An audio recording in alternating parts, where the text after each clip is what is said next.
Hi, it's Miles from 600miles.com. So, rebuilding master cylinders.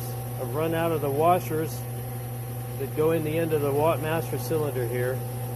So I bought some that were pretty close on the ID, and then I made an arbor, and I'm going to lathe turn these down.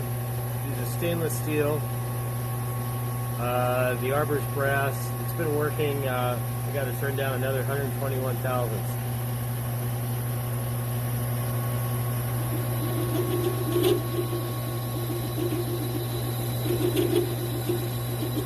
Slow process. Do